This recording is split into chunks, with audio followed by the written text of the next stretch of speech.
ప్రార్థన చేసుకుందాం మనసులో. దేవా, నా హృదయాన్ని ఆ వాక్యం వినడానికి సహకరించడానికి మాకు సహాయం చేయండి ప్రభువా.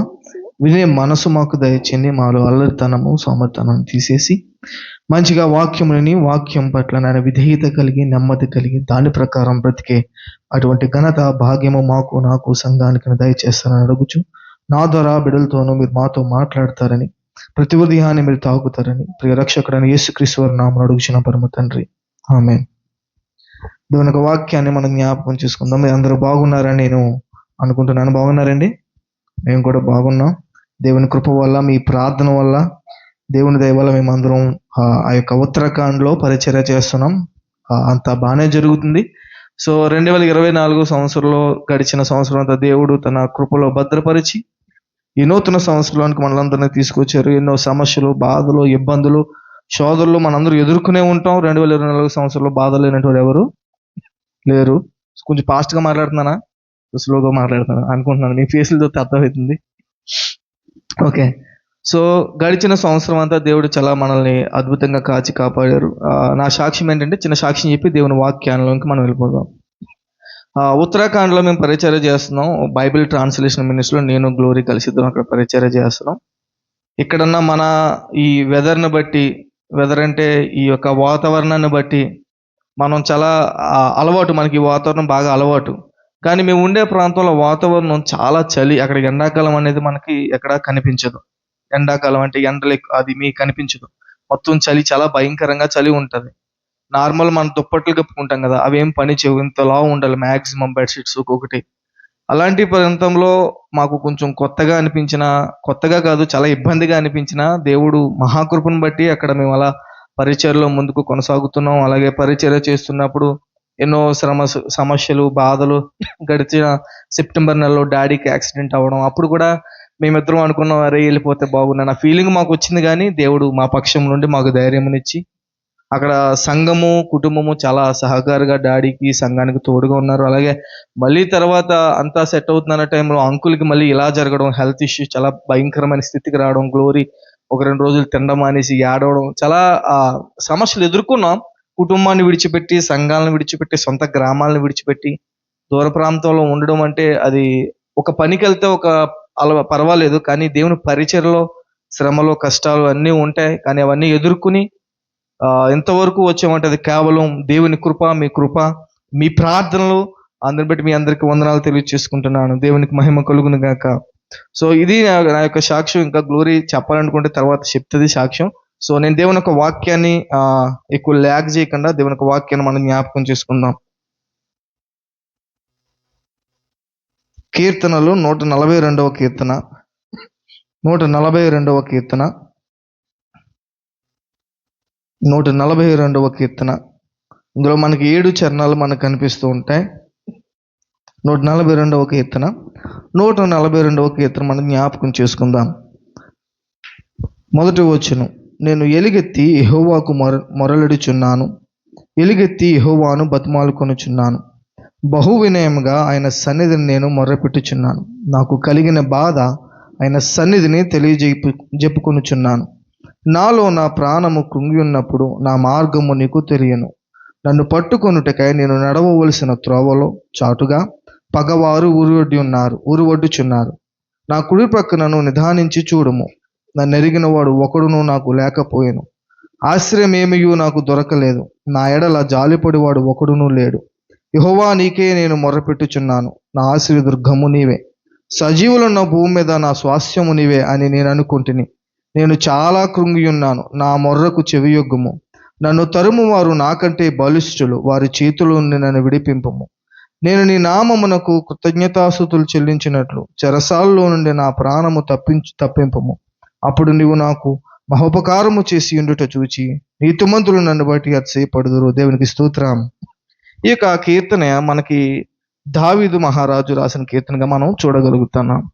ఈ కీర్తన మనం దావీదు ఎప్పుడు, ఏ స్థితిలో రాశాడు, ఏ పరిస్థితుల్లో రాశాడు, ఏ సన్నివేశంలో ఈ కీర్తనని రాశాడు అన్నది మనం జ్ఞాపకం చేసుకుంటే, దావీదు కష్టంలో ఉన్నప్పుడు, బాధల్లో ఉన్నప్పుడు దావీదు ఈ కీర్తన రాయడం జరిగింది. ఎటువంటి కష్టాల్లో ఉన్నాడు, ఎటువంటి బాధల్లో ఉన్నాడు అనే విషయాన్ని మనం దీని బ్యాక్గ్రౌండ్లో మనం జ్ఞాపకం చేసుకుందాం. నేను ఈరోజు చెప్పాలనుకున్న మాట ఏంటంటే, దావీదు కష్టాల్లో ఉన్నాడు, సమస్యల్లో ఉన్నాడు, శోధనలో ఉన్నాడు. ఇక్కడ అంటున్నాడు కదా, నా పక్కన ఎవరు లేరు, నన్ను ఆదుకునే వాళ్ళు లేరు, నన్ను ఆదరించేవారు లేరు అని దావీదు చెప్తున్నాడు కదా. ఇలాంటి టైంలో దావీదు ఎవరి మీద ఆధారపడడం నేర్చుకున్నాడు అంటే, దేవుని మీద ఆధారపడడం నేర్చుకున్నాడు. దేవునికి మహిమ కలుగును గాక. ఇందాక దైవజనులు చెప్పిన కీర్తనలు కూడా దేవుని మీద ఆధారపడడం నేర్చుకోవాలనే మాట మనం విన్నాం. ఈరోజు నేను చెప్పాలనుకున్న మాట కూడా ఏంటంటే, దేవుని మీద ఆధారపడుట నేర్చుకోవాలి. ఎవరి మీద ఆధారపడటం నేర్చుకోవాలండి? దేవుని మీద ఆధారపడుట నేర్చుకోవాలి. ఈ కీర్తనలు మనం అంతా చదువుకున్నప్పుడు ఇక్కడ 3 పార్ట్లుగా మనం విభజించుకోవచ్చు. 1, 2 వచనాలేమో దేవుణ్ణి మొర్రపెట్టుకోవడం, బతిమాలుకోవడం, లేదా ప్రార్థించడం అనే విషయం మనకు కనిపిస్తుంది. 3, 4, 5 వచనాల్లో మనకి ఎక్కడ ఏమని కనిపిస్తుంది అంటే, నాలో నా ప్రాణం కృంగున్నప్పుడు నా మార్గం నీకు తెలియను, నన్ను పట్టుకొనుటకై నేను నడవవలసిన త్రోవలో చాటుగా పగవారు ఊరుతున్న దేవుణ్ణి వేడుకుంటున్నాడు. ఏమని చేస్తున్నాడు? వేడుకున్నట్టే కనిపిస్తుంది. లాస్ట్ 2 వచనాలు చరణాల్లో మనకి ఏం కనిపిస్తుంది అంటే, దేవుని మీద హోప్, అంటే దేవుడు నాకు కార్యము చేయగలడనే నిరీక్షణ మనకి కనిపిస్తుంటుంది. దేవునికి మహిమ కలుగును. ఏ 3 విషయాలు మనకి కనిపిస్తూ ఉంటాయి. జాగ్రత్తగా మీరు గుర్తుపెట్టుకోండి. ఆఖరిలో మళ్ళీ దానికోసం నేను మిమ్మల్ని అడుగుతా. ఎన్ని విషయాలు కనిపిస్తున్నాయి ఈ కీర్తనలో? మొదటి 2 చరణాలేమో దేవుణ్ణి ప్రార్థించుట, తర్వాత 2 చరణాల్లోనేమో దేవుణ్ణి వేడుకునుట, లాస్ట్ చరణాల్లోనేమో దేవుని మీద నిరీక్షణ మనకి కనిపిస్తూ ఉంటుంది. అసలు ఈ కీర్తన దావీదు రాయడానికి గల కారణం ఏంటి? దీని వెనకాల ఉన్న పెద్ద బ్యాక్గ్రౌండ్ ఏంటి? అసలు దీని సంగతి ఏంటి అనే దాన్ని మనం జ్ఞాపకం చేసుకుంటే మనం చాలా ముందుకు వెళ్ళిపోతాం. ఎక్కడికంటే, ఒకసారి మొదటి సమూయేలు గ్రంథము, మొదటి సమూయేలు 17వ అధ్యాయము, మొదటి సమూయేలు 17వ అధ్యాయం 4 నుండి చదువుకుందాం, 7 వచనాల వరకు.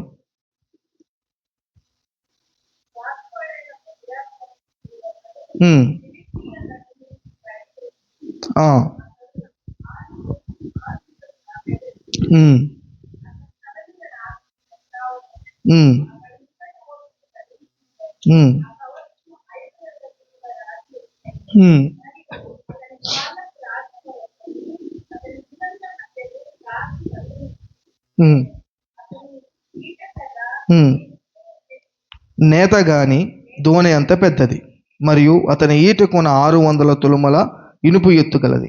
ఒకడు డాలును మోయచ్చు అతని ముందురు పోయిచుండరు. అంటే మనకి ఇక్కడ అందరికీ తెలుసు, సండే స్కూల్ స్టోరీ మన అందరికీ తెలుసు. ఇక్కడ ఒక వ్యక్తి కనిపిస్తాడు. ఎవరంటే ఆ వ్యక్తి ఫిలిప్తీయుడైన గొలియాతు కనిపిస్తూ ఉంటాడు. ఈ గొలియాతు మీదకి యుద్ధానికి, గొలియాతుని చంపడానికి, గొలియాతుని హతం చేయడానికి చాలా సైన్యాన్ని సౌలు మహారాజు ఏర్పరుస్తూ ఉంటాడు. ఆ వ్యక్తిని చంపడం కోసం అనేక మంది వెళ్తూ ప్రయాణం చేస్తూ ఉన్నారు, కానీ ఆ వ్యక్తిని ఎవరో హతం చేయలేకపోయారు. ఇదంతా మనందరికీ తెలిసిన కథే. అయితే ఈ విషయం నుండి మనం ఏమి నేర్చుకోవాలంటే, ఆ కీర్తనకి దీనికి చాలా సంబంధం ఉన్నది, ఒక లింక్ ఉన్నది. ఏంటంటే ఆ లింకు, అక్కడ ఆ శ్రమలోకి వెళ్ళడానికి గల కారణం, ఆ సమస్యల్లోకి వెళ్ళడానికి గల కారణం, ఆ ప్రార్థన చేయడానికి గల కారణం, దావీదు ఒక గుహలో ఉండి చేసిన కీర్తన అది, ఒక గుహలో ఉండి చేసిన ప్రార్థన అది. ఆ గుహలోకి వెళ్ళి ప్రార్థన చేయడానికి గల కారణం ఏంటంటే, ఇదిగో ఈ గొలియాతు దగ్గర నుండి స్టార్ట్ అయిన పని. ఎక్కడి నుంచి స్టార్ట్ అయిందండి? ఈ గొలియాతు దగ్గర నుండి స్టార్ట్ అయింది. ఏమి స్టార్ట్ అయిందంటే, ఇక్కడ మనం అలా చదువుకుంటూ పోతున్నప్పుడు మనకి ఎవరు ఫిలిప్తీయుడైన గొలియాతు ఎలాంటి వాడంట? బలశౌర్యుడు, యుద్ధ వీరుడు, యుద్ధంలో ఆరితేరిన వాడు, ప్రతి అవయవంలోనూ ఆ కవచాలతో ధరింపదగిన వాడు. ఆయన ఎక్కడ కొట్టాలని సరే ఏముంటుంది? కవచం ఉన్నదంట. ఎక్కడ కొట్టాలంటే, ఎక్కడ కొట్టినా సరే ఆ యొక్క ఖడ్గములు కానీ, లేదంటే కర్రలు పట్టుకెళ్తే కర్రలు కానీ ఏవి కూడా పనిచేసేవి కాదు. అంతా ప్రొటెక్షన్ కలిగి ఉన్నాడు ఆ వ్యక్తి. ఎవరు? గొలియాతు. వెరీ గుడ్, మీరు బాగా రిప్లై ఇస్తున్నారు. గొలియాతు ప్రొటెక్షన్తో కలిగి ఉన్నాడు కాబట్టి ఆ వ్యక్తిని కొట్టాలంటే చాలా బలం కావాలి. ఏం కావాలండి? చాలా శక్తి కావాలి, చాలా ధైర్యం కూడా కావాలి. అయితే చాలామంది వెళ్తూ ఉన్నారు, కొడుతూ ఉన్నారు, యుద్ధం చేస్తూ ఉన్నారు, కానీ ఆపోజిట్ వస్తున్న వారు చనిపోతున్నారు, కానీ ఆ వ్యక్తిని ఎవరు హతం చేయలేకపోతున్నారు. అయితే ఇక్కడ ఒక మన విషయాన్ని జ్ఞాపకం చేసుకుంటూ పోతే, ఈ విషయాన్ని జ్ఞాపకం చేసుకుని 17:4-7 వచనాల్లో మనకు ఒక వ్యక్తి కనిపెట్టాడు. ఆ వ్యక్తి పేరు ఏమో ఎవరు? గొలియాతు. ఓకే, ఇప్పుడు అదే 17వ అధ్యాయము నేను చాలా షార్ట్ కట్లో మొత్తం అంతా చెప్పట్లేదు, మీకు అర్థమయ్యే రీతిగా మాత్రమే నేను వివరిస్తాను. 17వ అధ్యాయము 33 నుండి 36 వరకు మనం చదువుకుంటే,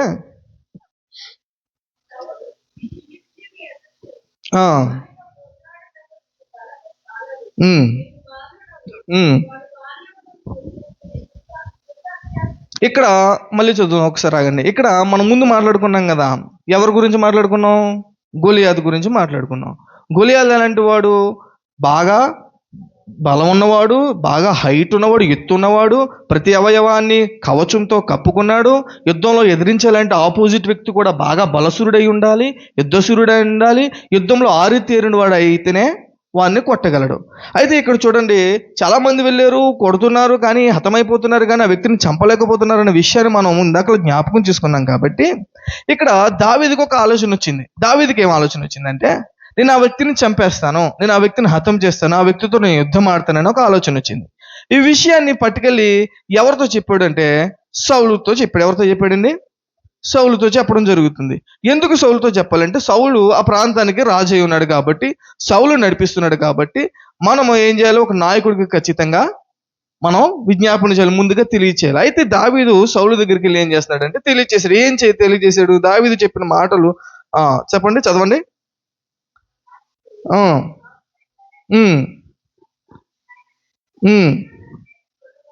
నీ దాసుడు నేను,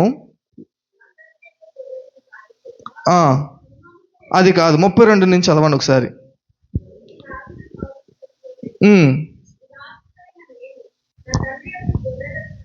32వ వచనం. ఈ ఫిలిష్తీయుని బట్టి ఎవరి మనసు కృంగ నిమిత్తమో లేదు, మీ దాసునే నేను వానితో పోట్లాడుదునని దావీదు సౌలుతో అనగా. ఎవరితో అన్నాడండి? ఎవరు అన్నారు? దావీదు. నేను వాక్యం చెప్పడం కాదు, నేర్పిస్తాను. దావీదు సౌలుతో అన్నాడు. సౌలుతో అంటూ, అప్పుడు ఈ ఫిలిష్తీయుని ఎదుర్కొని వానితో పోట్లాడుటకు నీకు బలము చాలదు. ఎవరన్నారు ఈ మాట? సౌలు అన్నాడంట. సౌలు ఏమన్నాడంటే దావీదుతో, ఈ ఫిలిష్తీయునితో పోట్లాడాలంటే, ఈ ఫిలిష్తీయుని చంపాలంటే, అలాగా ఈ గొలియాతును చంపాలంటే, వీని నీ హతం చేయాలంటే నీ బలము సరిపోదు. ఏం సరిపోదు అన్నాడు? నీ బలం సరిపోదు అని అన్నాడు. ఇక్కడ బలం సరిపోదు అని అంటున్నాడు పౌలు. చదవండి, సౌలు, నువ్వు బాలుడవు, వాడు బాల్యము నుండి యుద్ధాభ్యాసం చేసిన వాడని దావీదుతో అనేను. దేవునికి మహిమ కలుగును. ఇక్కడ ఏమంటున్నాడంటే, నువ్వేమో బాలుడవు, వాడేమో బాల్యము నుండి విద్యాభ్యాసం కలిగిన వాడు, వాడి యుద్ధం ఏంటో తెలుసు, వాడి కర్రలాగా తిప్పాలో తెలుసు, కత్తెలాగా తిప్పాలో తెలుసు, ఎవరిని ఎక్కడ కొడితే మరణిస్తాడనే విషయం తెలుసు. నువ్వేమో బాలుడు, అంత పెద్ద యుద్ధశూరుణ్ణి, అంత పెద్ద యుద్ధంలో ఆరితేరిన వ్యక్తిని నువ్వు ఎలా చంపగలుగుతావు? నువ్వు చంపలేవు, నువ్వు బాలుడు అని సౌలు అంటున్నప్పుడు దావీదు ధైర్యం మనకు కనిపిస్తుంది. అక్కడ ఏం కనిపిస్తుందండి? దావీదు ధైర్యం మనకు కనిపిస్తుంది. దావీదు ధైర్యం ఎలాంటిదంటే, ఇక్కడ అంటాడు, సౌలుతో అంటాడు, చదవండి అదే అధ్యాయంలో. నీ దాసుడునైన నేను నా తండ్రి యొక్క గొర్రెలను కాయచుండగా సింహమును ఎలుగుబంటిను వచ్చి మందలో నుండి ఒక గొర్రెపిల్లను ఎత్తుకొని పోవుచుండగా నేను దానిని తరిమి చంపి, దేవునికి మహిమ కలుగుతుంది. ఇక్కడ చూడండి, దావీదు ధైర్యవంతుడిగా మనకు కనిపిస్తూ ఉంటాడు. ఎంత ధైర్యవంతుడు అంటే, నువ్వు చంపలేవయ్యా, నువ్వు బాలుడువయ్యా, నువ్వేమో చిన్నవాడివి, నీకు యుద్ధం గురించి తెలీదు, వాడికి అత్తంట కూడా మనం ఉండవు అని అంటుంటాడు. అయితే ఇక్కడ దావీదు ధైర్యం ఏంటంటే, నేను పొలంలో ఏం చేస్తున్నాడంట? గొర్రెలను కాస్తుండగా ఒక గొర్రె పిల్లను ఎత్తుకోవడానికి జంతువు వచ్చిందంట. ఆ జంతువుని ఏం చేశానంటే, నేను దాన్ని పట్టుకొని దాని నోటులో నుండి ఆ గొర్రె పిల్లని నేను విడిపించాను. ఇలాంటి పెద్ద పెద్ద సింహాలని, ఎలుగుబంటులు లాంటి క్రూర మృగాల్ని నేను చంపు, నువ్వు నీడు నాకెంత అన్న దానికి ఈ మాట ఉదాహరణ. నిజంగా ఎంత ధైర్యశాలి, ఎంత జ్ఞానం కలిగిన వాడు. సౌలు ఏమన్నాడు? నువ్వేమో బాలుడవు, నీకేమీ చేత కాదు, ఆయన నువ్వు చంపలేవంటే, ఇక్కడ అంటున్నాడు, లేదు లేదు, నా ధైర్యం ఏంటో నేను మీకు తెలియజేయాలనుకుంటున్నాను. ఏంటంటే నా ధైర్యం, ఇదిగో నేను క్రూర మృగాలకు సైతం నేను విడిచిపెట్టి దాన్ని చంపేయగల ధైర్యము, సామర్థ్యత నాకు ఉన్నది. వీడు నాకెంత? ఎవరు వాడు? గొలియాతు. వాడు నాకెంత అనే సన్నివేశం మనం ఇక్కడ చూడొచ్చు దావీదు జీవితంలో. దావీదుకి ఇంత ధైర్యము, ఇంత నమ్మకము ఎవరి నుంచి కలిగిందంటే దేవుని నుండి కలిగింది. దేవునికి మహిమ కలుగును గాక. ఎవరి నుండి కలిగిందండి? దేవుని నుండి కలిగింది. దావీదుకున్న ధైర్యము, దావీదుకున్న బలము, దావీదుకున్న ఆ స్థాయి, స్తోమత ఎక్కడి నుంచి వచ్చిందంటే కేవలము దేవుని దగ్గర నుండి మాత్రం వచ్చినది మాత్రమే. ఇంకా చదువుకుంటూ పోతే ఇంకా చదువుకుంటూ పోతే ఆ, ఆ, ఆ. చూడండి ఎలా పోల్చాడు దావీదు గొలియాతుని. వీడు ఈ సున్నతి లేనటువంటి వాడు దాంట్లో ఒకలాంటి వాడే. ఆ జంతుని ఎలా నేను చీల్చి చెండాడేశానో, ఆ జంతుని ఎలాగైతే నేను అక్కడి నుంచి పారద్రోలానో, దాని నోటు నుండి నా యొక్క గొర్రెపిల్లని ఎలా బయటకు తీసుకొచ్చానో, అలాగే ఈయన్ని చంపాడేస్తాను. వీడు అలాంటి వాడే. ఇంత ధైర్యం వాడు అలాంటి. దావీదు ఎలాంటి వాడు? బాలుడు, యుద్ధంలో ఆరితేరిన వాడు కాదు, జ్ఞానం ఉన్నవాడు కాదు. కానీ ఇంత ధైర్యం ఏంటి దావీదుకి? ఇంత ధైర్యం ఏంటి అంటే ధైర్యము దేవుడే. దేవునికి మహిమ కలుగును గాక. హల్లెలూయా. ఇంకా చదువుతూ పోతుంటప్పుడు ఈ వచనంలో మనకి ఏం కనిపించింది అంటే దావీదు యొక్క ధైర్యం మనకి కనిపించింది. ఉమ్, ఉమ్, ఆ.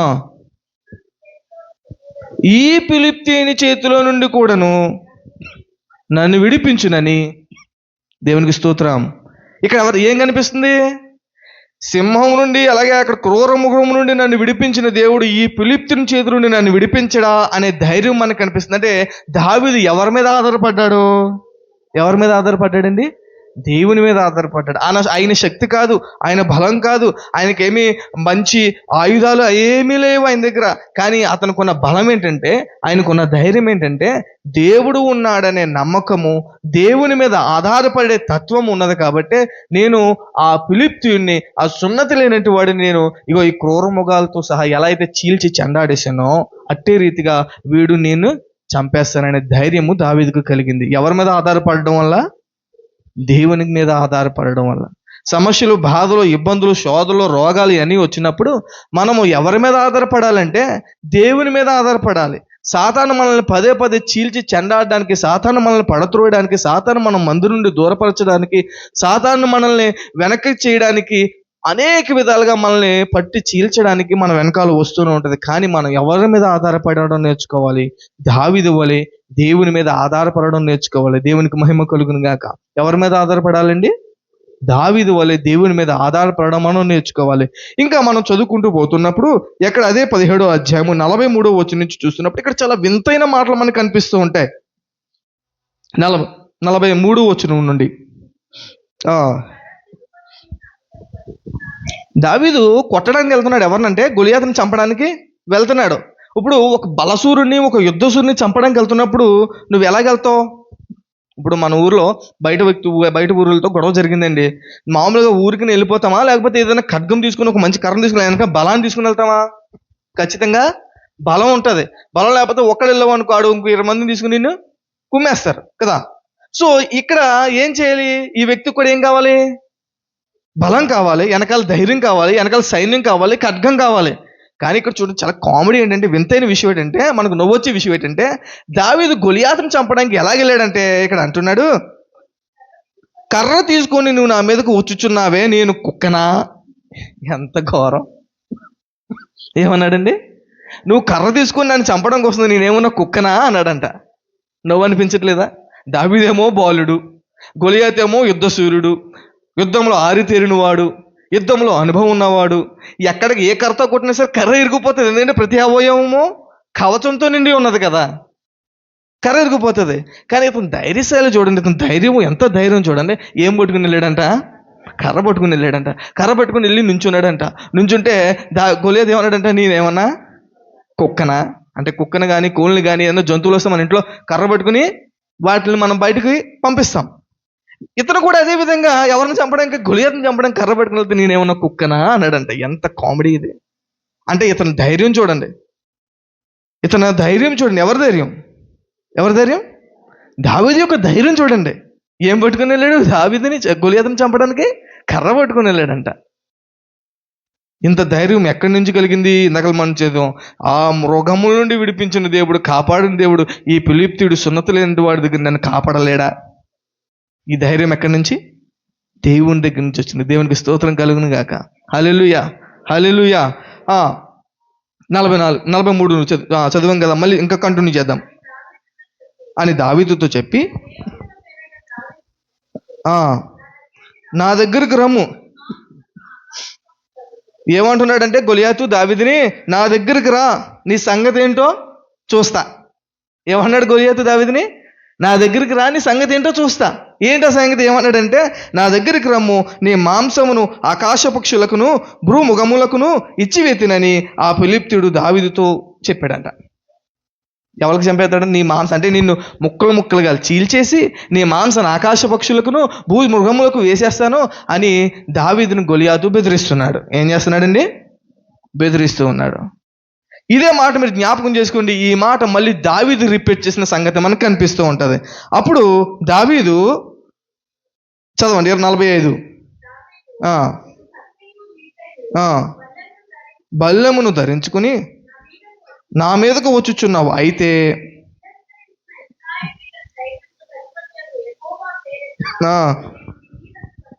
ఎవరి పేరట వస్తున్నాడంట? ఆయన బలంతో వస్తున్నాడా?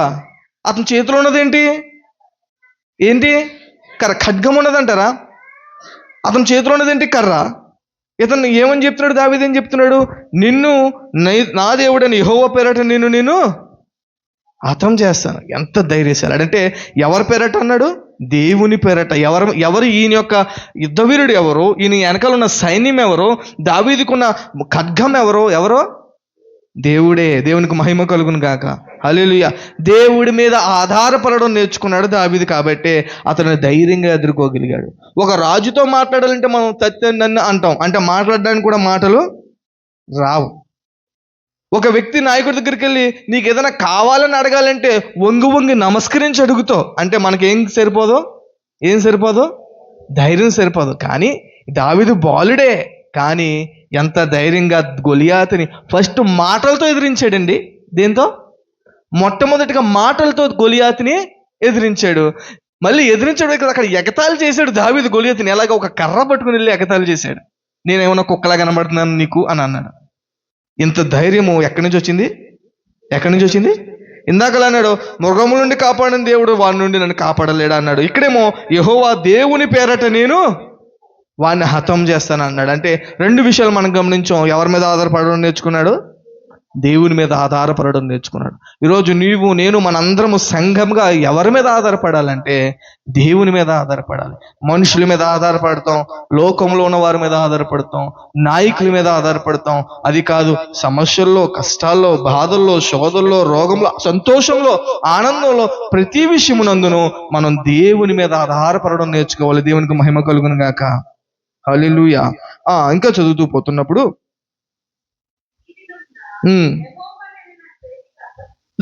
ఇక్కడ చూడండి, ఇందాకేమో నా దగ్గరికి రా, నీ సంగతి ఏంటో తేల్చి చూపిస్తానన్నాడు. ఎవరు చెప్పాలమ్మా, మీరు చెప్పాలి. ఎవరన్నారు? గొలియాతు అన్నారు. ఎవరితో అన్నారు? దావీదుతో అన్నారు. దావీదుని ఏమన్నాడు? నిన్ను చీల్చి చెన్నాడేస్తాను, నీ సంగతి ఏంటో చూస్తాను, నేను ఆకాశ పక్షులకు భూ జంతువులకు వేసి నిన్ను ముక్కలుగా చేసేస్తానని గొలియాతు దావీదుతో అన్నాడు. ఇక్కడ దావీదు ఏమంటున్నాడో చూద్దాం. ఎవరి చేతికి అప్పచెప్పాడంట? దావీదు ధైర్యం చూడండి. ఈ దినాన్న నా చేతికి నిన్ను అప్పచెప్పాడు దేవుడు. నేను నిన్ను చంపి నీ తల తెగవేదును. ఇశ్రాయేలులో దేవుడున్నాడని లోక నివాసులందరూ తెలుసుకున్నట్లు నేను ఈ దినమున ఫిలిష్తీయుల చదవండి కళేబరములను ఆకాశ పక్షులను భూమృగములకు ఇత్తును. దేవునికి మహిమ కలుగును. ఈ మాట ఇందాక విన్నాం. ఎక్కడన్నాం? గొలియాతు దావీదు గొలియాతు దగ్గరికి వెళ్ళినప్పుడు గొలియాతు ఇచ్చిన ఆన్సర్ ఏంటంటే దావీదుకి, నా దగ్గరికి రా, నీ మాంసమును ఎవరికి వేసేస్తా అన్నాడు? ఆకాశ పక్షులకు వేసేస్తాను, భూమృగములకు వేసేస్తాను అన్నాడు. అదే ప్రశ్నని, అదే ఆన్సర్ని దావీదు మళ్ళీ తిరిగి ఎవరికి ఇచ్చాడు? కౌంటర్గా గొలియాతుకి ఇచ్చాడు. ఏంటి తెలుసా కౌంటర్? ఇదిగో, దేవుడు నా చేతికి నిన్ను అప్పచెప్పాడు, నీ తల తెగ నరికి వేసి ఏం చేస్తానంటే ఇశ్రాయేల్ అందరిలో దేవుడు ఉన్నాడని నిరూపించి ఏం చేస్తానంటే నీ మాంసమును, నీ యొక్క అవయవాలని ఎవరికి వేసేస్తా అన్నాడు? ఏదైతే గొలియాతు చెప్పాడో అదే తిరిగి దావీదు గొలియాతుకి చెప్పాడు. దేవునికి మహిమ కలుగును గాక. వాడు ఉన్నదేమో ఇంత, గొలియాతు ఉన్నదేమో ఇంత, అతని ధైర్యమేమో కొండంత. దేవునికి స్తోత్రం కలుగును గాక. అంత ధైర్యం ఎంత? అతని ధైర్యం ఎంత? కొండంత. ఎవరు ఆయనకున్న ధైర్యం? ఎవరు? దేవునికి మహిమ కలుగునుగా. అందుకే అంటున్నాడు ఇక్కడ ప్రతి విషయంలోనూ దావీదు మెన్షన్ చేశాడు. ఏమని మెన్షన్ చేశాడంటే దేవుని పేరట, దేవుడు నా పక్షమున ఉన్నాడు. ప్రతి విషయంలోనూ దావీదు దేవుణ్ణి తీసుకొచ్చాడు. అంటే ఎవరి మీద ఆధారపడ్డాడు? ఎవరి మీద ఆధారపడ్డాడండి? దేవుని మీద ఆధారపడ్డాడు. దేవునికి మహిమ కలుగును గాక. ఈరోజు మనం ఏం చేయాలని పదే పదే మీకు జ్ఞాపకం చేస్తున్నాను. దేవుని మీద ఆధారపడడం నేర్చుకోవాలి. 2025 సంవత్సరంలో 2024 సంవత్సరంలో ఎన్నో వాక్యాలు విన్నాం, ఎన్నో మెసేజ్లు విన్నాం, గొప్ప గొప్ప మాటలు మనం విన్నాం. ఏమి నేర్చుకున్నాం? ఎవరి మీద ఆధారపడడం నేర్చుకున్నాం అనేది ఒకసారి జ్ఞాపకం చేసుకోవాలి. సంవత్సరాలు వస్తూ ఉంటాయి, పోతూ ఉంటాయి, దినాలు వస్తూ ఉంటాయి, పోతూ ఉంటాయి, కానీ మన బ్రతుకుల్లో ఏమి కొత్తతనం ఏదొస్తుంది అనేది మనం జ్ఞాపకం చేసుకోవాలి.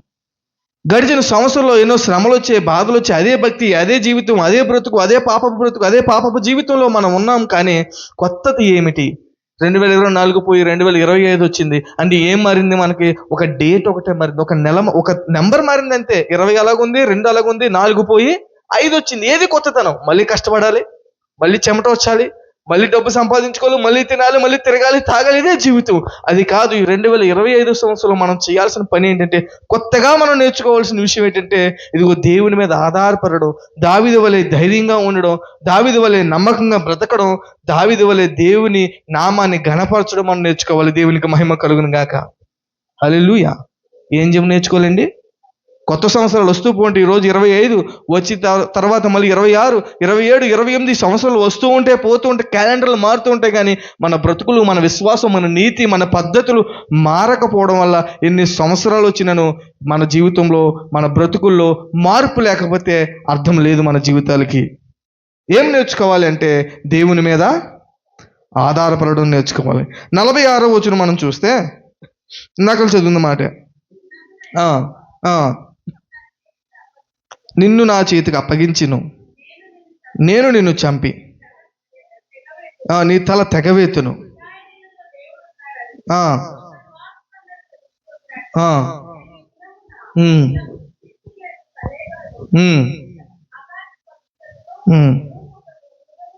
ఇత్తును. దేవునికి మహిమ కలుగును. అప్పుడు యెహోవా కత్తి చేతను ఈట చేతను రక్షించువాడు కాడని ఈ దండు వారందరూ తెలుసుకుందరు. యుద్ధము యెహోవాదే. ఎవరిదంట? యుద్ధము యెహోవాదే, ఆయన మిమ్మును మా చేతికి అప్పగించునని చెప్పాను. ఇక్కడ దావీదుకున్న ధైర్యం మళ్ళీ ఒకసారి మనం వింటున్నాం. ఏంటంటే యుద్ధము ఎవరిదంట? యెహోవాదే. నేను బలవంతుని, నేను ధైర్యవంతుని నిరూపించుకోవడానికి దావీదు వెళ్ళలేదు. దావీదు యుద్ధం చేస్తున్నప్పుడు కూడా, ఆ యుద్ధం సమయంలో కూడా ఏమన్నా తెలుసా? యుద్ధము యెహోవాదే. నిలబడింది నేనే గాని నా వెనకాలండి పోరాడేది, నన్ను నడిపించేది, నాకు ధైర్యమునిచ్చేది, నన్ను ప్రోత్సహించేది నా దేవుడని యెహోవా అని దావీదు ధైర్యంగా చెప్పుకున్నాడు. దేవునికి మహిమ కలుగును గాక. అటువంటి ధైర్యము, అటువంటి నమ్మకము ఎందుకు దావీదుకి కలిగిందంటే దావీదు దేవుని మీద ఆధారపడడం నేర్చుకున్నాడు. ఇక్కడ ఇంకా మనం ముందుకు పోతే అసలు ఆ కీర్తనకి దీనికి లింక్ ఏంటి అనే ఆలోచన మీకు ఇంకా ఉంది. ఏంటంటే ఎక్కడున్నప్పుడు ఆ కీర్తన రాశాడు, ఎక్కడున్నప్పుడు ఆ కీర్తనలో ప్రార్థించాడని చెప్పాను? గుహలో ఉన్నప్పుడు, శ్రమలో ఉన్నప్పుడు, కష్టాల్లో ఉన్నప్పుడు. అసలు దావీదు కష్టం ఎక్కడ స్టార్ట్ అయిందంటే ఇదిగో గొలియాతుని చంపినప్పటి నుండి స్టార్ట్ అయింది. ఎక్కడి నుంచి? గొలియాతుని చంపినప్పటి నుండి అసలైన కష్టం ఏంటో స్టార్ట్ అయింది. మనం చూద్దాం. ఇక్కడ 18వ అధ్యాయంలోకి వెళ్దాం. 18వ అధ్యాయము 6వ వచనం నుంచి మనం చూద్దాం. దావీదు ఫిలిష్తీయుని హతము చేసి తిరిగి వచ్చినప్పుడు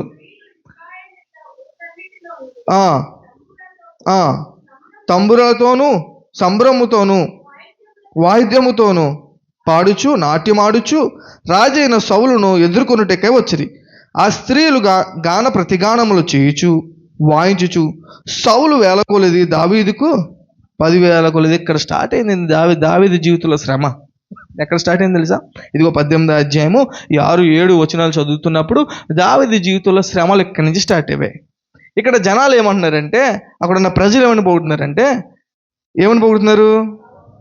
సౌలు వేల కొలది, దావీదుకి 10,000 కొలది. రాజెవరు? జేజేలు ఎవరికి ఎక్కువ వచ్చే? రాజుకి ఏమొస్తుంది? అప్పుడు కోపం వస్తుంది. ఏమొస్తుంది? కోపం వస్తుంది. అక్కడ స్టార్ట్ అయింది సౌలుకి. ఇంతకుముందేమో నువ్వు బాలుడు ఎందుకులే వెళ్ళకు అని కొంచెం ప్రొటెక్ట్ చేస్తూ కాపాడుతూ మాట్లాడింది సౌలు. ఎందుకులే నువ్వు వెళ్ళతే బాగోదు, నువ్వు చిన్నపిల్లాడు కదా, వాడేమో బలసూర్యుడు యుద్ధసూర్యుడు, నువ్వు అని చంపలేవు, కొంచెం వెనక్కి వచ్చి నువ్వు అని ఏదో ప్రోత్సాహం, లేదంటే నువ్వు వచ్చి చిన్నపిల్లాడు కదా అని వెనక్కి కాపాడడానికి ప్రయత్నించిన సౌలు ఈరోజు దావీదు ఆ వ్యక్తిని చంపేసి తిరిగి వస్తున్నప్పుడు ఇక్కడ ఉన్న వీళ్ళందరూ జయజయులు ఘనతలు చేస్తున్నప్పుడు ఇతనికి ఏం కలిగింది? కోపం కలిగింది. కోపం కలిగింది. ఎందుకు కలిగిందంటే ఇగో ఇక్కడ స్టార్ట్ అయింది ఆ శ్రమ. సౌలుకేమో 1000 కొలదిని, దావీదుకేమో 10,000 కొలది జేజేలు చెప్తున్నప్పుడు రాజు కోపం రాదా? రాజు కోపం రాదా? ఎవరికన్నా వస్తుంది. ఇప్పుడు మనం చూసుకున్నట్లయితే లోకంలో గెలిచిన పార్టీ ఓడిన పార్టీని కాకుండా, ఓడిన పార్టీని పొగిడితే గెలిచిన పార్టీకి కోపం, గెలిచిన పార్టీని పొగిడితే ఓడిన పార్టీకి కోపం. ఇది కామన్ కదా. అంటే రాజుగా ఎవడున్నాడో వాడినే మనం పొగడాలి రూల్గా మాట్లాడుకుంటే. కానీ ఇక్కడ జనం ఏం చేశారు? ఎవరిని పొగిడారు? దావీదును పొగిడారా? ఇంకా చదువుతూ పోతున్నప్పుడు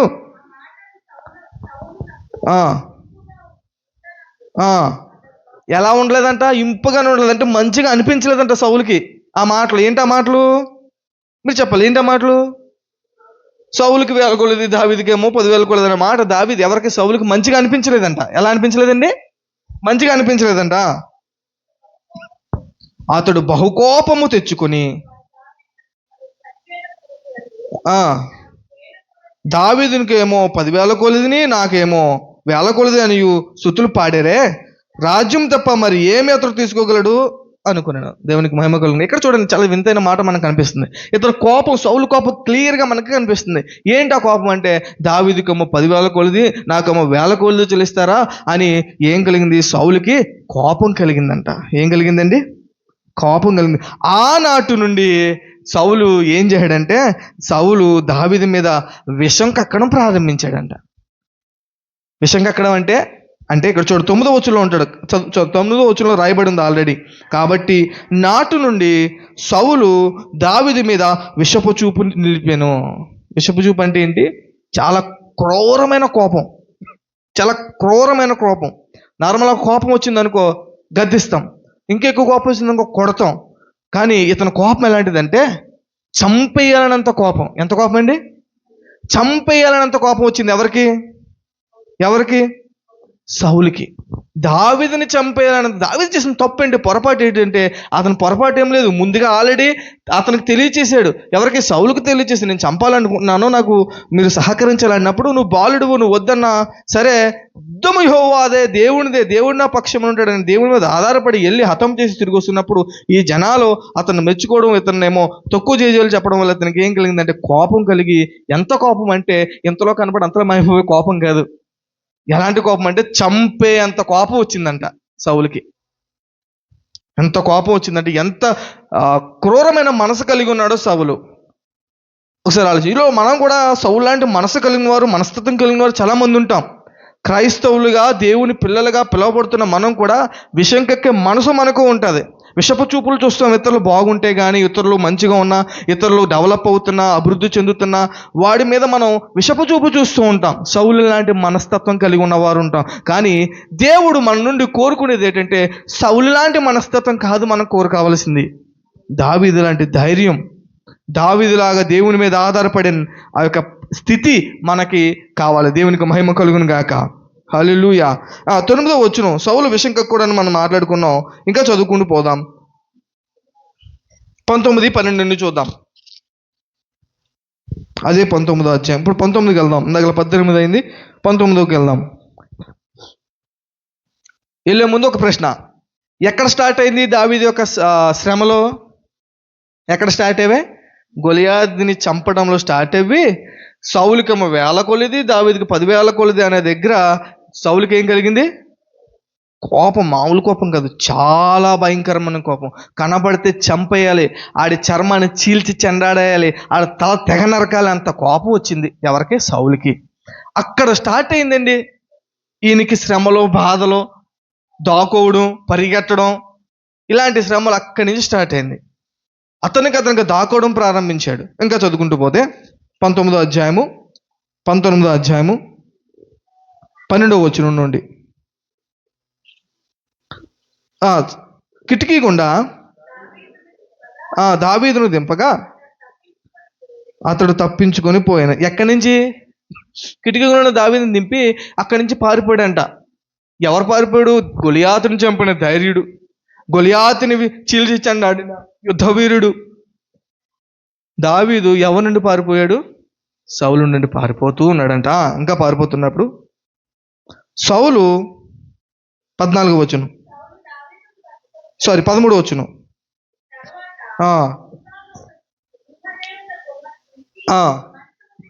మంచం మీద పెట్టి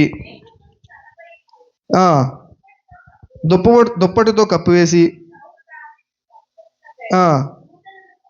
దూతలను పంపగా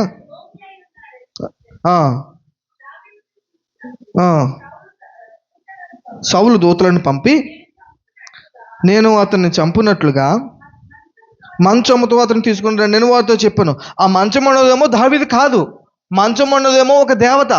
దానికేమో ఒక మనిషిలా పడుకోబెట్టి, దానికేమో బొచ్చు పెట్టి బాగా అలంకరించి దాని మీద పడుకోబెట్టి దావీదు అక్కడి నుంచి దాక్కున్నాడు. అక్కడ సౌలు ఏం చేశాడంటే, మీరు ఆ మంచంతో పాటు వాడిని తీసుకురండి. ఎంత కోపం చూడండి, మంచం ఉన్నవాడిని మంచం ఉన్నట్టుగా తీసుకురా, నేను చంపేస్తానంత కోపం సౌలుకి. చదవండి.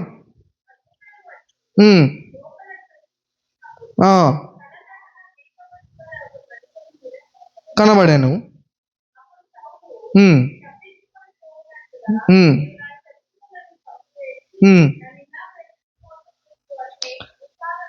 చూడండి, ఇక్కడ దావీదు తప్పించుకుని పారిపోతూ ఉన్నాడు. ఆ మంచం మీద వేరే ఒక విగ్రహాన్ని పెట్టి పారిపోయాడు. సౌలుకి ఎంత కోపం వచ్చిందంటే, మంచం మీద ఉన్నవాడిని తీసుకొచ్చి చంపే అంత కోపం వచ్చిందంటే, ఎంత ఘోరమైన విషంతో మనసు కలిగి ఉన్నాడు ఒకసారి ఆలోచించుకోవాలి మనం. మంచం ఉన్నదేమో ఒక విగ్రహం. దావీదు ఏం చేశాడు? అక్కడి నుంచి పారిపోయి దాక్కున్నాడు. ఎంత భయం ఎందుకు?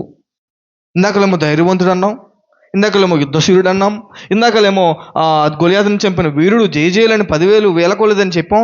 మరి ఇంత భయం ఎందుకు సౌలుకి? దావీదు గొలియాతుని చంపిన దావీదు సౌలుని చంపలేడా? అంత యుద్ధశూరుడు, బాల్యం నుండి యుద్ధాభ్యాసం కలిగిన వాడిని దావీదు చంపలేడా? చంపేసిన వ్యక్తి సౌలుని చంపలేడండి?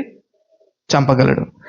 ఇంకా చదువుతున్నప్పుడు మనకి దావీదు యొక్క జీవితంలో మనం చదువుతున్నప్పుడు 20, 21, 22, 23 వరకు మీరు చదువుతున్నప్పుడు దావీదు తప్పించుకున్నటకు ఒకరోజు పట్టుకుంటే దావీదుని తప్పించుకోవడానికి ఎలా నటించాడు తెలుసా? దావీదు పిచ్చివాడు ఎలా నటించాడంటే, ఎలాగండి పిచ్చివాడు. అంత స్థితికి వెళ్ళాల్సిన పరిస్థితి ఏంటి దావీదుకి? ఆ గడ్డ మీద ఆ చొంగ ఉమ్ము కారుస్తూ పిచ్చివాడిలాగా నటిస్తూ అటు ఇటు తిరుగుతూ మతి స్థిమితం ఉన్నవాడిలాగా ప్రవర్తించాడంట. ఎందుకు? ఎవరి దగ్గర తప్పించుకోవడానికి? సౌలు నుండి తప్పించుకోవడానికి. ఇంత స్థితికి రావడానికి గల కారణం ఏంటి? అప్పుడు 22వ అధ్యాయంలోకి వచ్చినద్దాం మనం ఒకసారి. 22వ అధ్యాయంలోకి వచ్చేసినప్పుడు మనకి కనిపిస్తుంటుంది. 22వ అధ్యాయం 1వ వచనం నుంచి చూసుకుంటే, దావీదు అక్కడ నుండి బయలుదేరి ఎక్కడ నుండి ఈ కీర్తన రాశాడంటే, ఇదిగో ఈ గుహలో నుండి ఈ కీర్తన రాశాడు. ఇంత స్టోరీ ఉంది ఆ కీర్తనకి. అది చెప్పడం కోసం ఇంత స్టోరీ చెప్పాను నేను. ఆ కీర్తన 142వ కీర్తన రాయడం గల కారణం, ఈ గొలియాతు తర్వాత సౌలు తర్వాత పారిపోవడం ఇవన్నీ జరిగిన తర్వాత శ్రమల మధ్య, సమస్యల మధ్య, రోగాల మధ్య, ఇబ్బందుల మధ్య తిండి లేని స్థితి కూడా వచ్చేసింది. నీ దగ్గర ఏది ఉంటుంది పెట్టు, నీ దగ్గర రొట్టె ఉంటే రొట్టె పెట్టు అనే స్థితి కూడా, అడుక్కునే స్థితి కూడా దావీదు వెళ్ళిపోయాడు. ఆ స్థితుల్లో ఈ అదుల్లా గుహలో నుండి దావీదు దేవునికి మొర్ర పెట్టుకున్న కీర్తనే 142వ కీర్తన. దేవునికి స్తోత్రం, హల్లెలూయా. ఎలాంటి కీర్తన అండి? సమస్యల్లో అలాంటి అదుల్లా గుహలో నుండి మొర్రపెట్టిన కీర్తన. ఇక్కడ 22వ వచనం మనం చదువుకున్నాం కాబట్టి, ఇక్కడ దావీదు సౌలుని చంపలేడండి? చంపగలడు. కానీ దావీదు సౌలుని చంపకపోవడానికి గల కారణం ఏంటంటే మనం చూద్దాం. అది కూడా చూద్దాం. 24వ అధ్యాయంలోకి వచ్చేద్దాం. 24వ అధ్యాయంలోకి వచ్చేసి మొదటి నుంచి చదువుకుందాం.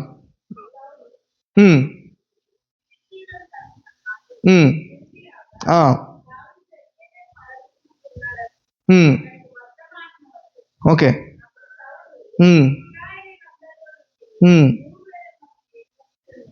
ఓకే.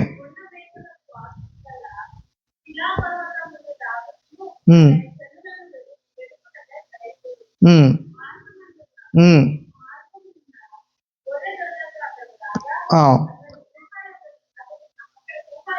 కనబడాను. అందులో సౌలు సంకాని వద్దకు పోగా దావీదును అతని జనులను ఆ గుహ లోపలి భాగంలో ఉండిరి గనుక దావీదు జనులు అదిగో నీ దృష్టికి ఏది మంచిదో అది నీవు అతనికి చేయినట్లు నీ శత్రువుని నీ చేతికి అప్పగింతునని యెహోవా నీతో చెప్పిన దినము వచ్చినని అతనితో అనగా దావీదు లేచి వచ్చి సౌలునకు తెలియకుండా అతని పై వస్త్రపు చెంగును కోశాను. ఇక్కడ 4వ వచనంలో మనకు కనిపిస్తుంది. దావీదు లేచి వచ్చి సౌలునకు తెలియకుండా, ఎవరికి తెలియకుండా? సౌలునకు తెలియకుండా ఏం చేశాడంట? సౌలు పై వస్త్రమును తాను కోచాడంట. ఎక్కడ దాకా వచ్చాడంటే దావీదు ఆల్మోస్ట్ తన పీక తెగ నరికేంత స్థితికి వచ్చేసాడు. అంటే అంత అవకాశం దావీదుకి ఉంది. ఏముందండి? దావీదుకి సౌలు పీక నరికేంత అవకాశం దేవుడు చేతికిచ్చాడు. కానీ ఏం చేశాడు దావీదు? ఏం చేశాడంటే పై వస్త్రమును మాత్రమే కోసి తెచ్చుకున్నాడు. ఎందుకు తెచ్చుకున్నాడంటే అదొక ప్రూఫ్కి. అది కూడా మనం చూద్దాం. అది కూడా మనం చూసుకుంటూ ముగించుకుందాం. 6వ వచనం.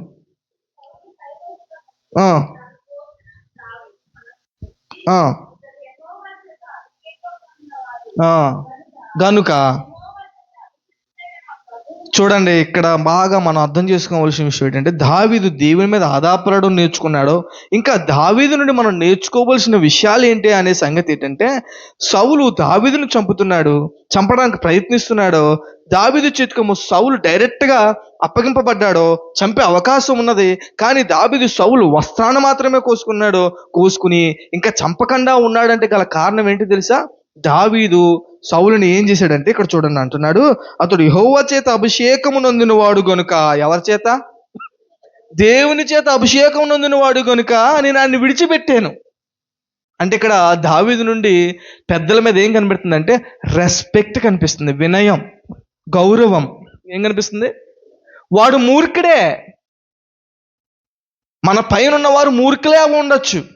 కానీ ఇక్కడ దావీదు లోబడే తత్వం ఏంటంటే దేవుని మీద ఆధారపడుతూ దేవుని చేత అభిషేకించబడిన వాడని ఏం చేశాడంటే రెస్పెక్ట్ ఇచ్చాడు, గౌరవం ఇచ్చాడు.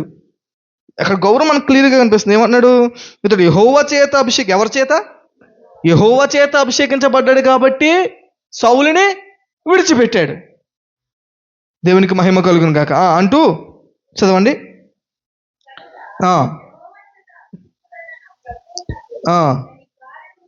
నేను ఈ కార్యము చేయను, యెహోవాను బట్టి అతను నేను చంపునని తన జనులతో చెప్పాను. దావీదుకి చంపే అవకాశం వచ్చింది. గొలియాతుని చంపిన దావీదు సౌలుని చంపలేడా? నిమిషం పట్టుతో చంపాలంటే టక్కుమని నరికేస్తే అలా పడి చచ్చిపోతాడు. కానీ సౌలును విడిచిపెట్టడానికి గల కారణం ఏంటంటే అతను బట్టి నేను చంపను. ఎందుకు చంపనంటే ఆయన దేవుని చేత అభిషేకించబడ్డాడు కాబట్టి నేను అతన్ని చంపనని జనులతో చెప్పాడంట. దేవునికి మహిమ కలుగును గాక. గౌరవం, రెస్పెక్ట్. దేవుని మీద ఆధారపడడం నేర్చుకున్నాడు, పెద్దలకి రెస్పెక్ట్ ఇవ్వడం కూడా నేర్చుకున్నాడు. ఈరోజు పెద్దలంటే దేవుని చేత అభిషేకించబడిన వారు కానీ, లేదంటే మనకన్నా పెద్దలు ఉన్న వారిని కానీ మనం రెస్పెక్ట్ ఇవ్వం. వాడిని ఎలా చంపేయాలి, సౌలు లాంటి మనస్తత్వం కలిగి వాడు చచ్చిపోతే బాగుండు అనే ఆలోచనలు కూడా మనకు వస్తూ ఉంటాయి. కానీ ఇక్కడ దావీదు అలా చేయలేదంట. దావీదు ఏం చేశాడంటే సౌలుని చంపకూడదని నిర్ణయించుకున్నాడు. ఎందుకు? దేవుని కోసం, దేవుని చేత అభిషేకించబడిన వాడు కాబట్టి. దేవునికి మహిమ కలుగును గాక. ఇంకా 7వ వచనం చదివితే ఈ మాటలు చెప్పి ఇంకేం చేశాడు తెలుసా? జనులను కూడా ఆప్ చేశాడంట దావీదు. ఎవరి మీద వెళ్ళకుండాను? సౌలు మీదకు పోనివ్వకుండాను దావీదు వారిని సౌలుని ప్రొటెక్ట్ చేశాడంట, ఆపాడంట, కాపాడాడంట. ఎంత అద్భుతం! అతనేమో చంపడానికి ప్రయత్నించాడు, ఈయనేమో ఆయన్ని కాపాడడానికి ప్రయత్నిస్తున్నాడు. దేవునికి మహిమ కలుగును గాక. పోనీక వారిని ఆపెను. తరువాత సౌలు లేచి గుహలో నుండి బయలువెళ్ళి మార్గమున పోయెను. అప్పుడు దావీదు లేచి గుహలో నుండి బయలువెళ్ళి నా ఏలిన వాడా రాజా. ఇక్కడ ఎంత ప్రేమతో పిలుస్తున్నాడు చూడండి. ఇక్కడ ఎంత ప్రేమతో పిలుస్తున్నాడు. చాలా ప్రేమ కనిపిస్తుంది దావీదులో. మనకి ఏం కనిపిస్తుందండి? ప్రేమ కనిపిస్తుంది. ఒకటేమో ఆధారపడడం నేర్చుకున్నాడు, రెండేమో గౌరవించడం నేర్చుకున్నాడు, ఇక్కడేమో శత్రువును కూడా ప్రేమించే తత్వం దావీదుకు ఉన్నది. అబ్బా, ఎంత మంచి మనసు! మనమైపోతాం. మన శత్రువు ఎప్పుడు హతమైపోతాడా అని చూస్తాం. కానీ ఇక్కడ దావీదు ఏం చేయడంటే శత్రువుని కాపాడడం కాదు, గౌరవించడం కాదు, ఏం చేయడంటే ప్రేమించడం. ఎంత ప్రేమ అంటే ఈ మాట ఏమన్నాడు చూడండి. అప్పుడు దావీదు లేచి గుహలో నుండి బయలు వెళ్ళి, నా ఏలినవాడా రాజా అని సౌలు వెనుక నుండి కేక వేయగా సౌలు వెనుక చూచాను. సౌలు వెనుకకి చూశాడంట. ఇక్కడ ఏం చేశాడు? మళ్ళీ నేల సాష్టాంగ పెట్టాడంట, నమస్కారం చేశాడంట సౌలుకి. సౌలు ఎలాంటి వాడు? క్రూరుడు. ఎవరిని చంపాలనుకున్నాడు? దావీదుని చంపాలనుకున్నాడు, హతం చేయాలనుకున్నాడు. కానీ దావీదు ఏం చేశాడు? తిరిగి ఏం చేశాడు చెప్పండి? ఏం చేశాడు? సౌలుకి గౌరవం ఇచ్చాడు, సౌలుని ప్రేమించాడు, కాపాడడానికి ప్రయత్నించాడు. ఇంకోటి ఏం చేశాడంటే నమస్కారం చేశాడు. దేవునికి మహిమ కలుగును గాక. సౌలుతో ఇట్లా అన్నాడంటే దావీదు. ఎట్లా అన్నాడు అంటే, దావీదు నీకు కీడు చేయను ఉద్దేశించుచున్నాడని జనులు చెప్పిన మాటలు నీకు ఎందుకు వినుచున్నావు? ఆలోచించుము. ఈ దినమున యెహోవా నిన్ను ఎలాగ గుహలో నా చేతికి అప్పగించునో అది నీ కండ్లారా చూచితివే. ఎవరి చేతికి అప్పచెప్పాడంట? దేవుడు దావీదు చేతికి దేవుడు సౌలుని అప్పచెప్పాడంట. అంటే ఎలా అప్పచెప్పాడు? ఇందాక మనం చదువుకున్న ఒక విట్నెస్, ఒక ప్రూఫ్ ఉంది. ఏంటంటే ఆ ప్రూఫ్ ఇక్కడ చెప్తా అంటాడు, కొందరు నిన్ను చంపుమని నాతో చెప్పినాను, నేను నీ యందు కనికరించి. ఏం చేశాడంట? ఇక్కడ ఇంకో మాట ఏంటంటే దావీదు సౌలు యందు కనికరపడ్డాడంట. కనికరించి అభిషేకము నొందినవాడు గనుక నా ఏలిన వాడిని చంపనని నేను చెప్పి తిని, నా తండ్రి చూడుము, ఇదిగో చూడుము, నిన్ను చంపక నీ వస్త్రపు చెంగు మాత్రమే కోసి తిని గనుక నా వలన నీకు కీడు ఎంత మాత్రము రాదనియో నాలో తప్పిదము ఎంత మాత్రము లేదనియో నీకు తెలుసుకొనవచ్చును. ఇక్కడ అంటున్నాడు. ఇందాక ఏం చేశాడు? దావీదు చేతికి ఎవరిని అప్పచెప్పాడు? ఎవరినండి? సౌలుని అప్పచెప్పాడు. సౌలుని అప్పచెప్పినప్పుడు దావీదు ఏం చేశాడు? చెప్పండి, త్వరగా ముగించేసుకుందాం. పై వస్త్రమును మాత్రమే కోసి తెచ్చాడు. ఎందుకు కోసి తెచ్చాడంటే ఒక ప్రూఫ్. ఏంటంటే ఆ ప్రూఫ్ ఇదిగో ఈ వచనంలో, ఇందాక ఇప్పుడు చదువుకున్న వచనంలో, ఎన్నో వచనం చదువుకున్నాం? 10వ వచనం దాకా. 10వ వచనంలో దగ్గర రాబోతుకి అంటున్నాడు, ఇదిగో దేవుడు నిన్ను నా చేతికి అప్పచెప్పాడు, నువ్వు నమ్మకపోతే ఇదిగో ప్రూఫ్, ఇదిగో నీ పై వస్త్రపు చెంగును నేను కోసాను. ఈ పై వస్త్రపు కోసిన వ్యక్తిని నీ తల కొయ్యలేనా? నేను చంపలేనా? దేవుడు నా చేతికి అప్పచెప్పాడు, నిన్ను తెగ నరకలేనా అన్న ప్రూఫ్ని దావీదు డైరెక్ట్గా ఆ వస్త్రాన్ని చూపించాడు. ఏం చూపించాడు? ఆ వస్త్రాన్ని చూపించాడు. ఇందాక ఒక ప్రశ్న అడిగాను, దావీదు గొలియాతుని చంపాడు కదా, సౌలుని చంపలేడా అన్న ప్రశ్న అడిగాను. ఎందుకు చంపలేడు అంటే చంపేయగలడు. దావీదు చేతికి సౌలు చాలా సింపుల్గా దొరికేశాడు. చంపాలంటే నిమిషం, ఆ పై వస్త్రం బదులు ఆ తల నరికేస్తే అలా పడిపోతుంది కదా, అంటే అక్కడికక్కడే చనిపోతాడు. కానీ దావీదు గౌరవము, ప్రేమ, రెస్పెక్ట్, కనికరము చూపించి, ప్రేమ చూపించి, ఇదిగో నిన్ను చంపాలంటే నాకు నిమిషం పట్టదు, దేవుడు నిన్ను నా చేతికి అప్పచెప్పాడు, నీ వస్త్రాన్ని నేను కోసానంటే నీ తలను నాకు తెగ నరకలేనా అని నువ్వు నా మీద ఎందుకు కక్ష పెట్టుకుంటున్నావు? నువ్వు నా మీద ఎందుకు జనుల మాటని నా మీద విషం కక్కుతున్నావు? దేవుడు నన్ను అలా చేయలేదు అని చెప్పి దావీదు సౌలుకి ప్రూఫ్గా ఆ వస్త్రాన్ని చూపించాడు. దేవునికి మహిమ కలుగును గాక. హల్లెలూయా, హల్లెలూయా. చేతుల పైకి చెప్తాం ఒకసారి, హల్లెలూయా. చెప్పండి ఒకసారి, ఇందాక చదవండి.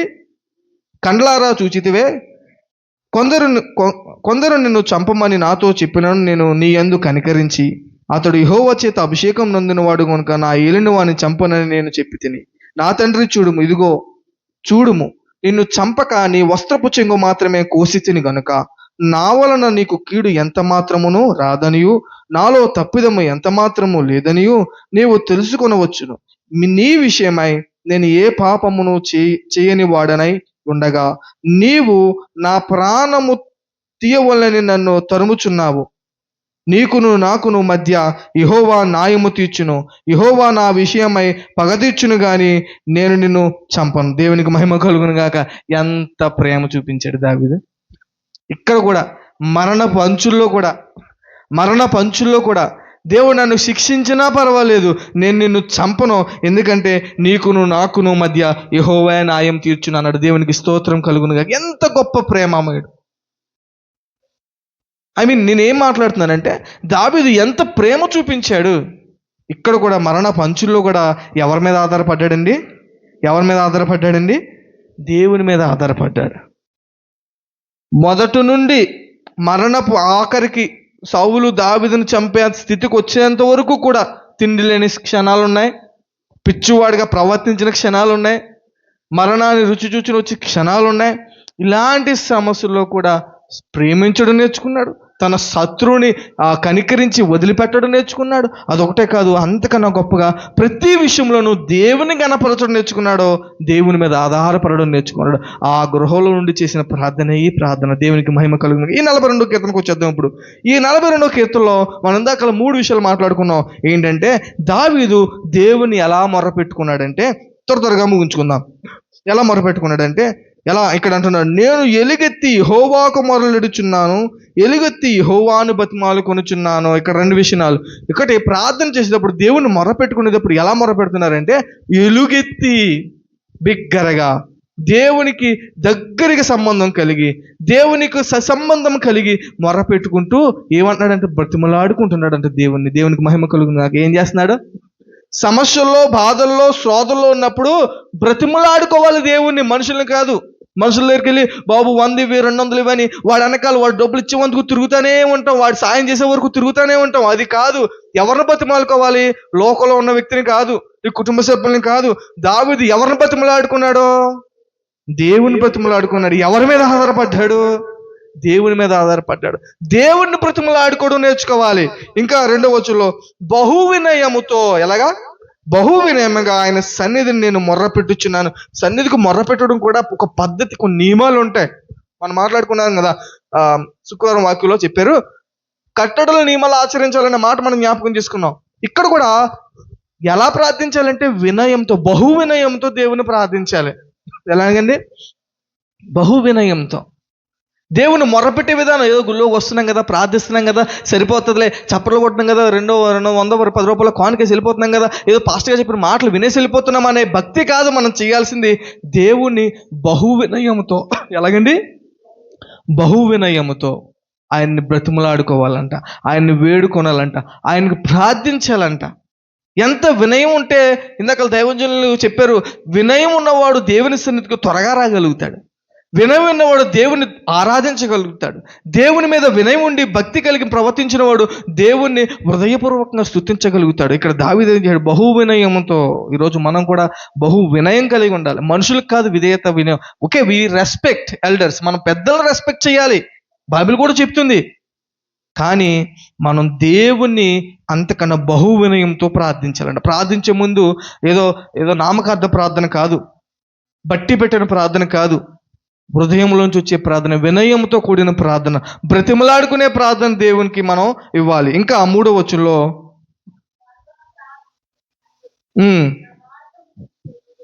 ఇక్కడ ఏం చెప్తున్నాడంటే నాలో నా ప్రాణం కృంగి ఉన్నప్పుడు నా మార్గము నీకు తెలియను, నన్ను పట్టుకున్నట్టుకే నేను నడవవలసిన త్రోవలో చాటుగా పగవారు విడ్డి ఉన్నారు, నా కుడి పక్కన నిదానించి చూడుము. ఇక్కడ చెప్తున్నాడు, నా పక్కన వాళ్ళు ఉన్నారు, నా పక్కన వీళ్ళు ఉన్నారు, నన్ను తరుము వారు ఉన్నారు, నాకు తిండి లేని స్థితి వచ్చేసింది. దావీదు చెప్తున్నాడు. ఇలాంటి స్థితుల్లో కూడా దావీదు దేవుణ్ణి ఏం చేశాడు?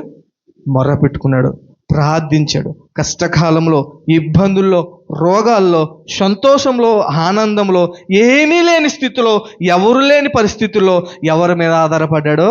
దేవుని మీద ఆధారపడ్డాడు. ఆఖరిగా మనం చూసుకున్నప్పుడు ఈ 6-7 వచనంలో నేను చాలా కృంగి ఉన్నాను, నా మొర్రకు చెవియొగ్గుము, నన్ను తరుమువారు నాకంటే బలిష్ఠులు, వారి చేతులను నన్ను విడిపింపుము, నేను నీ నామమునకు కృతజ్ఞతాస్తుతులు చెల్లించినట్లు చెరసాల్లో నుండి నా ప్రాణము తప్పింపుము. అప్పుడు నువ్వు నాకు మహోపకారము చేసి ఉండుట చూచి నీతిమంతులు నన్ను బట్టి అతిశయపడుదురు. అంటే ఏంటి దేవుడు ఇక్కడ నిరీక్షణ ఏంటి? దేవుడు నా పక్షంలో కార్యం చేస్తాడనే నిరీక్షణ ఎవరు కనిపిస్తుంది? దావీదుకి కనిపిస్తుంది. ఈరోజు మనకు ఒక నిరీక్షణ ఉండాలి. ఏంటి ఆ నిరీక్షణ అంటే దేవుడు కార్యములు చేస్తాడు. ఆయన నా కోసం వచ్చాడు, నా కోసం జన్మించాడు, నా కోసం ప్రాణం పెట్టాడు, నా కోసం తిరిగి లేచాడు, నా కోసం మరణం ఇచ్చి తన రక్తం ద్వారా మనకు గొప్ప రక్షణ భాగ్యాన్ని కలిగి చేసిన దేవునికి మనం ఏం కలిగి ఉన్నాం? మనకు ఒక నిరీక్షణ ఏంటంటే ఇదిగో మళ్ళీ మనం దేవుడు రెండోసారి వస్తున్నప్పుడు మన నిరీక్షణ ఏమై ఉండాలంటే దేవునితో పాటు మనం కూడా లేపబడాలనే నిరీక్షణ మనకు ఉండాలి. దేవునికి స్తోత్రం కలుగును గాక. హల్లెలూయా. ఏంటి ఈ నిరీక్షణ అంటే దేవుడు నాకు కార్యం చేస్తాడనే నిరీక్షణ. ఏంటి? ఏం కార్యం చేశాడు?